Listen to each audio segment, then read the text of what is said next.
Soul.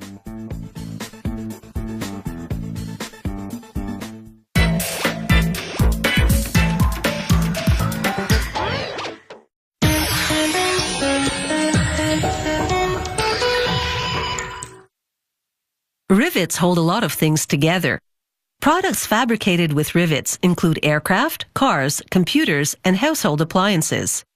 Installed with a rivet tool, these fasteners create strong and permanent joints.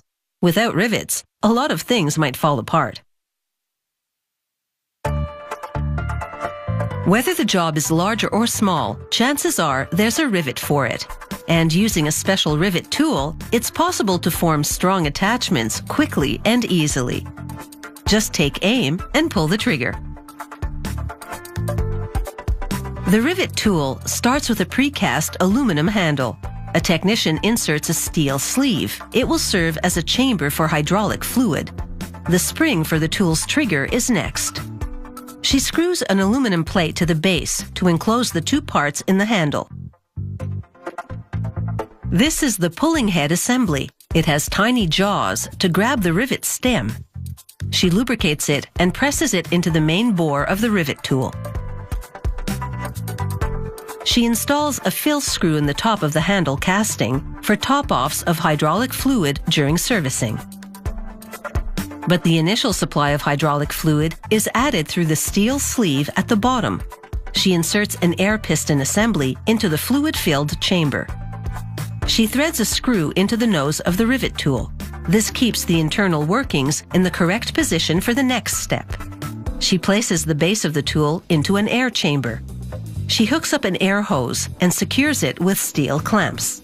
She plugs the tool into an air supply and pulls the trigger. The air puts pressure on the hydraulic fluid inside to activate the riveting mechanism. And now, the test. She places a rivet in the nose of the tool. She inserts the other end of the rivet into a hole on a test plate and presses the trigger. The tool efficiently installs the rivet in the hole. It's time to stock up on rivets. They make them from round wire. A machine cuts the wire to length and then punches it into a die twice to form a rivet stem blank. Here's the cutting and forming action in slow motion.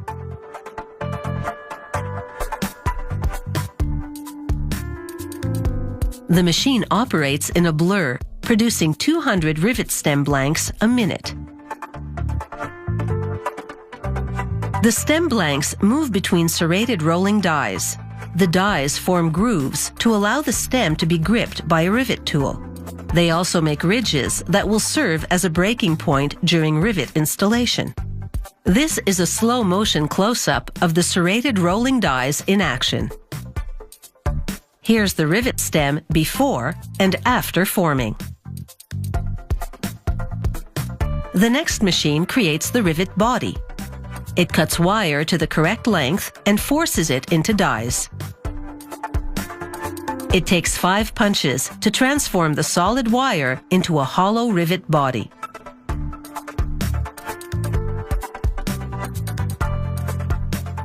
These machines can produce up to 300 parts a minute. Next, the rivet bodies go for a tumble in a cleaning solution to remove oily residue left by the forming. The rivet stems also undergo this thorough washing. The rivet bodies then travel through a furnace. The intense heat, followed by a gradual cooling, anneals the metal to free it from internal stresses.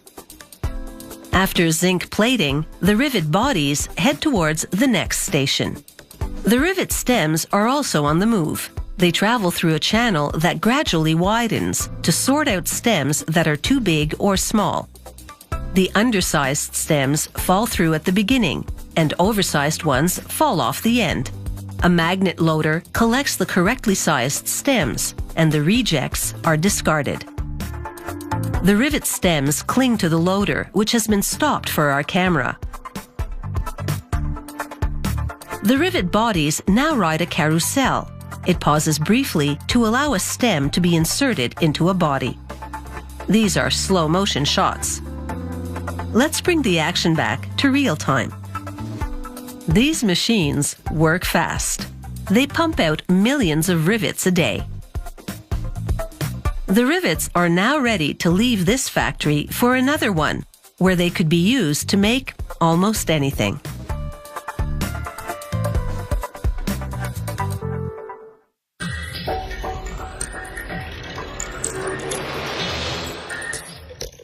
If you have any comments about the show, or if you'd like to suggest topics for future shows, drop us a line at www.howitsmade.com. For unlimited anytime access to the factory floor, go to howitsmade.com and purchase your very own DVD copies of How It's Made. Crew members battle breakdowns. Some will call it quits during the hardest season on record. Tonight, on an all-new Deadliest Catch, Richard and Aaron embark on the riskiest and most expensive build in Gas Monkey history. Thursday, on the season premiere of Fast and Loud.